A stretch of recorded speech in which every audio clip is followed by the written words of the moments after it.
Hey, welcome back to Living in Minnesota. My name is Joe Carmack, and it's time for your Twin Cities real estate market update.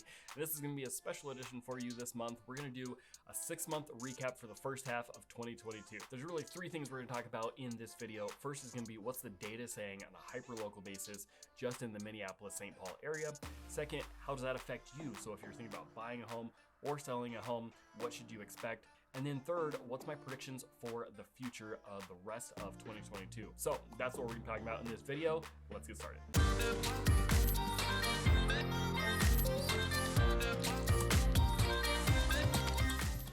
Hey, in case we haven't met, my name is Joe Carmack. I'm a local Twin Cities real estate agent, and I just want to let you know what's going on this channel before we get started. First, you're going to see I've got different playlists set up for buyers and sellers. We've also got, besides this real nerdy market update stuff, you're going to also see we've got a whole bunch of neighborhood tours. So if you'd like to know what some of my favorite Twin Cities suburbs are, best areas to live in, different neighborhoods that, I've got a whole playlist just with those tours. And then you can also go to my website. You'll find my contact info in the description, with also our website where you can download this home buying guide. It's a free PDF. Just go to jcarmack.com and you can grab that. All right, without further ado, let's get into your market update. I'm gonna start you off this time with our inventory. Now, you haven't heard me talk about inventory a lot, but it is one of the really good leading indicators that I can look at in order to see what's going on in the Twin Cities as early as possible so that we can forecast what's coming up. So as we look at inventory, that's gonna be, if I'm a buyer, how many homes do I have to pick from? Or if I'm a seller, how many homes are competing with my home out on the open market? So it's just the number of homes that are available.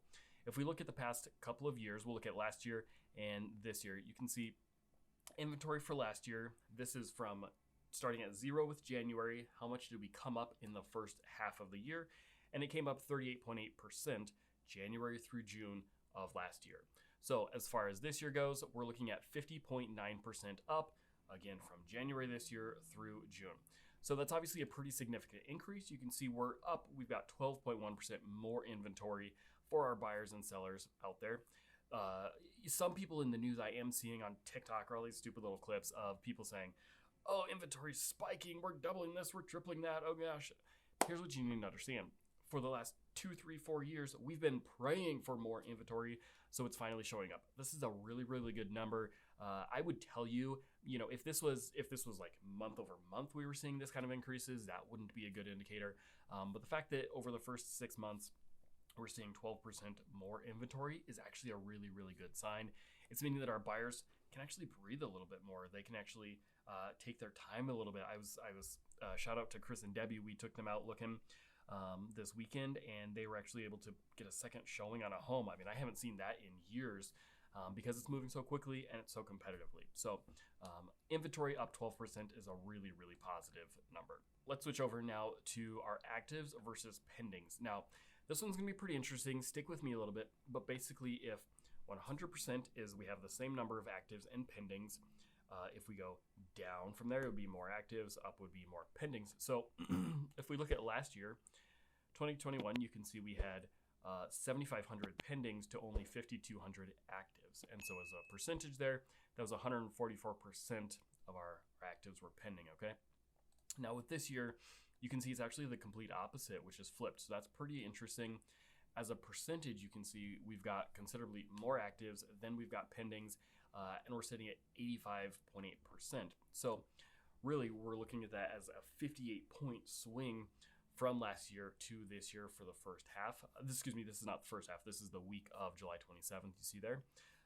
But that's a pretty massive swing. So that's a really good leading indicator. I'm going to show you in a second month supply. That's going to be a lagging indicator. But this tells us right here, the market's definitely shifting. We're seeing some changes happening.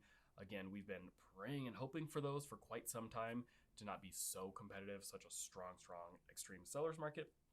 This is a really good indication that there's some relief coming.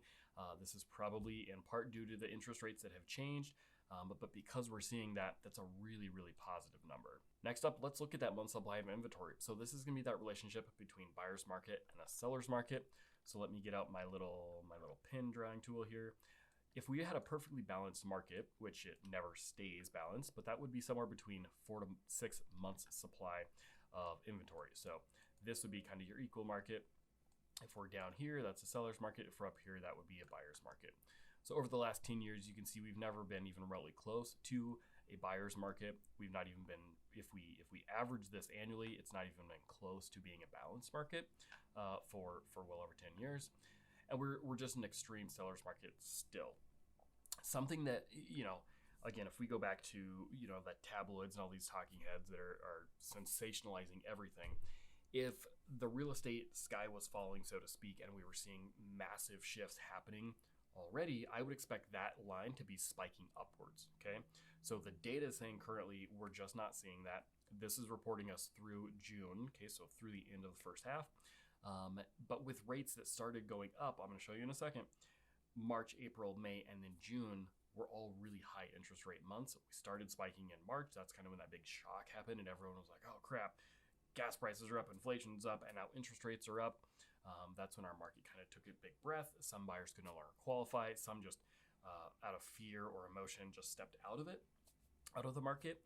With all that happening, if it was happening in mass, we would see this number really, really trending upwards much more quickly.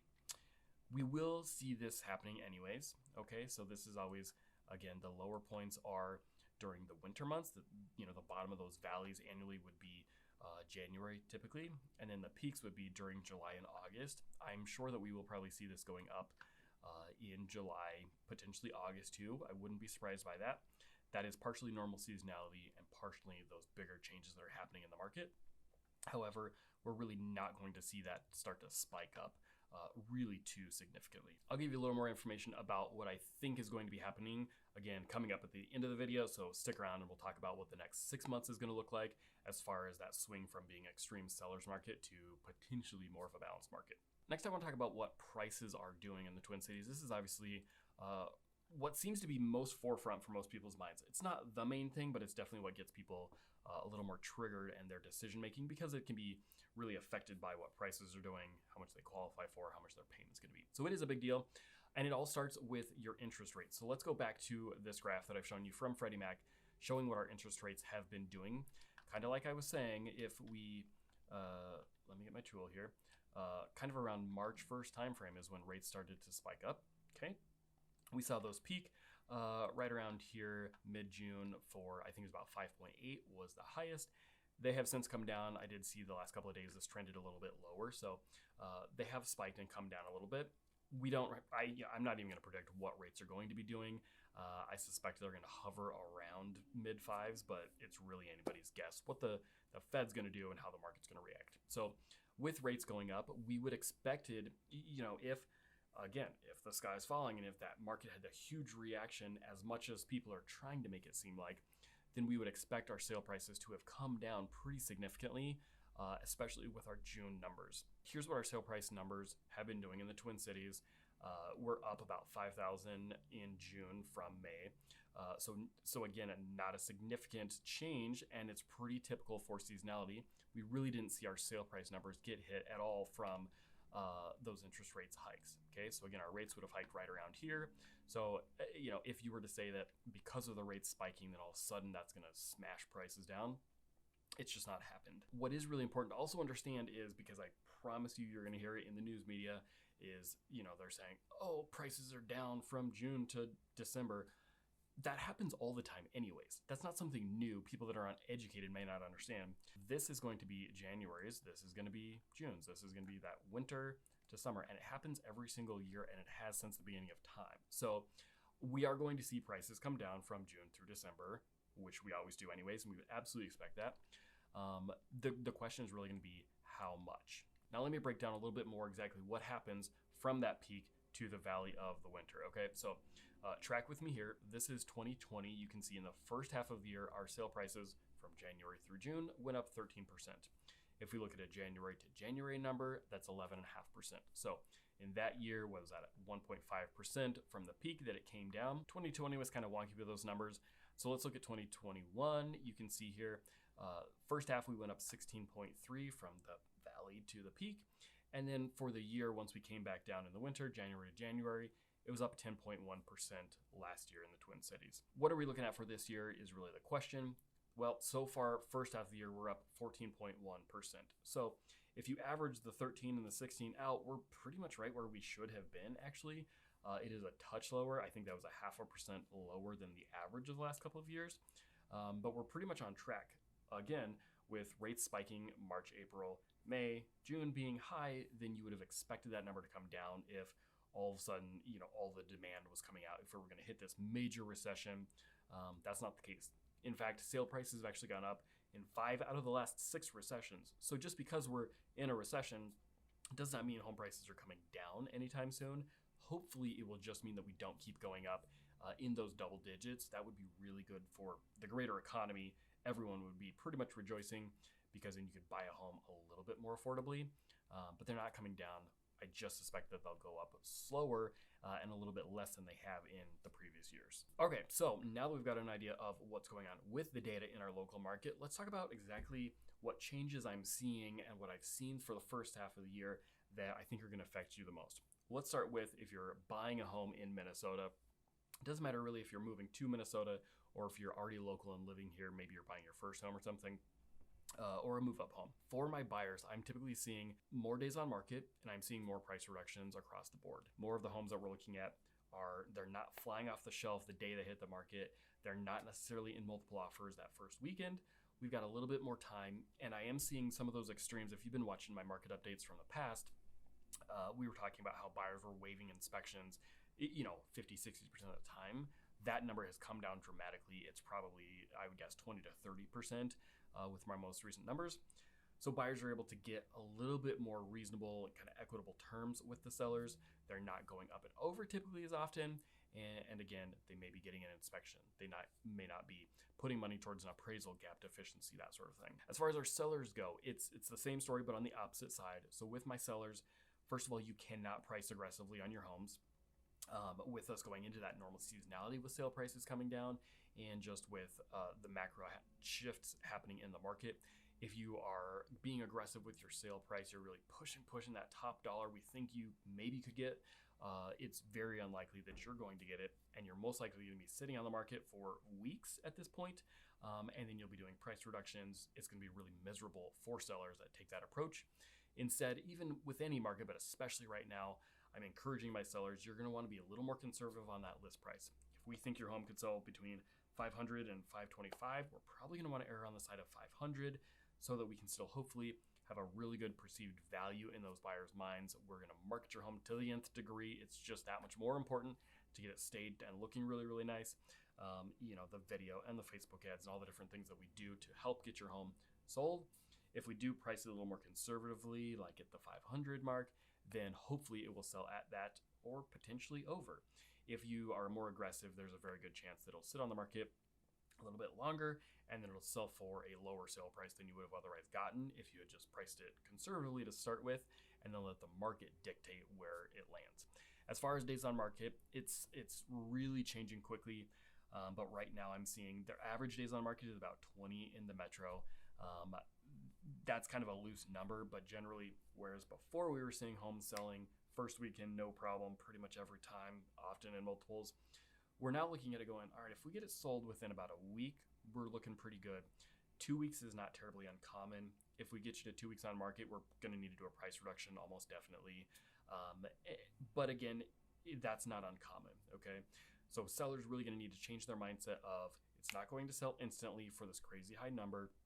We need to make sure we're doing everything to get the home prepped, and then we just got to be patient. You may only have 2, 3, 4 showings that first weekend, and that's actually perfectly normal.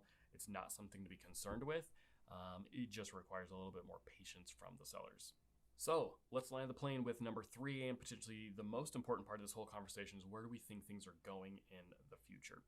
Let's start with sale prices. Like I had said before, we're going to see sale prices come down. It always does seasonally anyways. With us up about 14% for the first half of the year, that's pretty standard where I would expect, but I do think that we'll fall off a little bit more than normal on the back half of the year.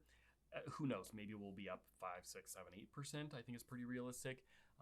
Yes, we're still going to be positive. I'm quite confident by the end of the year. There's very little indication that we would drop by 14% in the following 6 months of the year. That's not going to happen almost certainly. What do we think for the following, next year, 2023? It's kind of a crazy number to think about, 2023. It's really anybody's guess, and I'm not real comfortable trying to forecast that far out. It's just speculation. I don't care where the source is from. But very, very few people are saying that prices are going to go down. I would guess we're going to see just the low single digits as far as price increases. Maybe we're only going up 2, 3, 4, 5%. That's actually a really solid number. Typically, the economists want to see us around 4% price increases. But I think we actually just might get back on track to that number, and that would be really, really good for the market. So, how do you plan your move? First of all, I never really tell people to time the market. If you look at any 10-year period of time, you bought at one point and you sold 10 years later, there's extremely little chance that you won't be upside right and be able to comfortably sell your home 10 years later. So again, timing the market perfectly is kind of a wasted time, fool's errand. So I wouldn't tell you to time that. I will say it is more important that you don't plan on being in the home for less than 5 years, less than 3 years even, because who knows what the future could hold. But if you're going to be in the home for at least 3 to 5 years, you're almost certainly going to be fine. You're going to be upside right. Well, that's what I got for you. That's your market update for the first half of 2022. Again, links are all down in the description. You can find my info, shoot me a call, text, or email. And of course, go to our website if you want. You can download that free PDF. It's our home buying guide. It'll walk you through that process, and then we can get you in for a consult once you're ready to go. My name's Joe Carmack. I appreciate you so much, and thanks for watching.